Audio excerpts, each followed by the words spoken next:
Magandang araw mga kaibigan. Ako ay naritong muli upang ibahagi sa inyo ang isang napakahalagang impormasyon para sa mga nagnanais na maging YouTube creators at kumita ng malaking pera dito sa YouTube. Una sa lahat, alamin natin ang konsepto ng ad dollars on demand. Sa YouTube, ang kita mula sa ads ay maaaring maging malaking bahagi ng iyong kita o sideline. Ngunit paano nga ba ito nagkakaroon ng demand? Well, ito'y dahil sa dami ng views at engagement mula sa inyong mga videos. Kaya naman, ang una nating magiging hakbang ay ang palakihin ang ating mga audience. Sikapin natin na magkaroon tayo ng mga quality content na may makabuluhang mensahe para sa ating mga manonood. Mag-upload tayo ng mga videos na makakainganyo sa mga viewers natin upang ito'y kanilang i-click at panoorin. Pangalawa, huwag kalimutan o baliwalain ang mag-engage sa inyong mga viewers sapagkat malaki ang may tutulong nito sa iyong channel. Kapag may mga nag-comment sa video mo, siguraduhin mo na mag-reply ka sa mga ito sapagkat sa pamamagitan nito may papakita mo ang iyong pagka-interes at pagbibigay halaga sa kanila sa iyong community.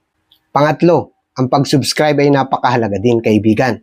Kaya naman huwag kalimutang pindutin ang subscribe button, gayon na rin ang notification bell sapagkat ito ay nagbibigay sa iyo ng mga updates sa bawat bagong video na aming ina-upload dito sa ating channel.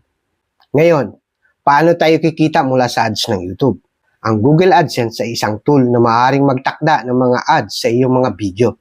Ang kita ay nakadepende sa dami ng views, engagement, at kung saang mga bansa galing ang views nito. Kaya naman, palakihin at paramihin mo ang iyong mga audience upang mas marami kang kitain dito sa ads ng YouTube. Hindi lang views ang mahalaga kaibigan. Ang engagement tulad ng like, comment at share ay mahalaga rin.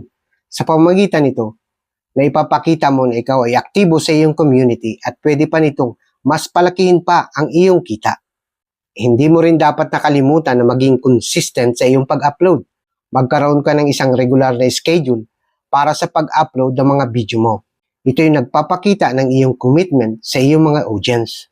At hindi lang kita ang makakamtan mo sa YouTube, kundi pati na rin ang pag-aambag sa komunidad ng mga manonood dito sa YouTube.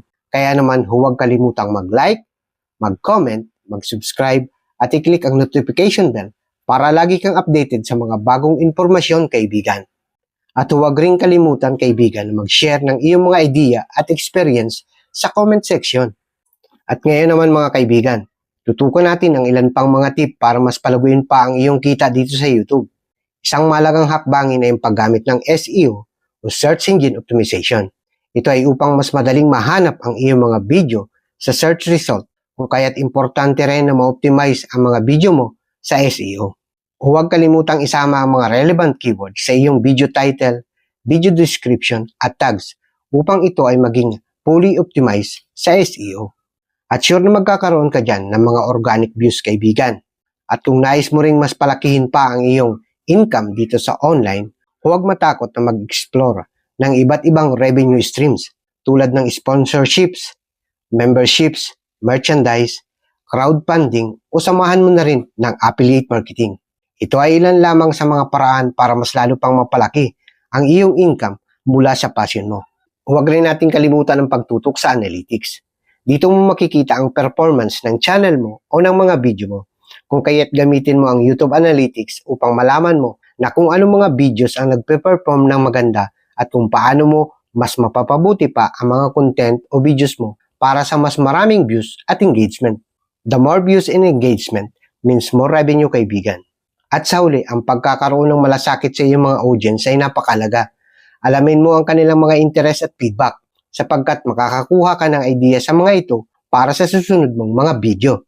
Makakatulong din ito sa iyo para sa mas matagumpay na YouTube journey mo.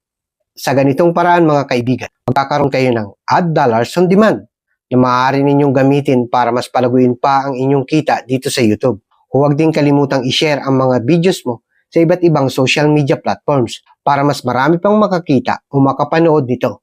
Ito na ang aming gabay mga kaibigan para sa baguhan dito sa YouTube. Kung kaya't huwag tayong mawawala ng pag-asa at patuloy tayo na mag-improve ng ating mga content. Remember, success doesn't come overnight. Kailangan mo talaga ng sipag, tiyaga at tamang dedikasyon upang magtagumpay dito sa YouTube money making journey. Kaya naman, mga kaibigan, Sana ay naging makabuluhan sa inyo ang bidyong ito. Huwag kalimutang mag-like, mag-comment, mag-subscribe at i-click ang notification bell para lagi kayong updated sa mga bagong video natin. Maraming salamat at magandang araw o gabi sa inyong mga kaibigan. Hanggang sa susunod na video at naway magtagumpay kayo sa inyong YouTube journey.